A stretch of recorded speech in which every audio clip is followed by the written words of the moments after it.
Herkese merhaba. Bugün kendimi Şımart teknolojinin Katya Z robot süpürgesiyle şımartıyorum. Önce kutuyu açıp tüm parçalarını inceliyorum.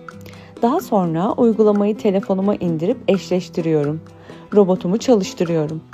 Uygulama üzerinden cihazın tüm fonksiyonlarını yönetebilirsiniz. Bu arada Şımart teknolojisi robot süpürge Türkiye'nin ilk yerli üretim cihazı. Böyle olması beni ayrıca cezbetti açıkçası.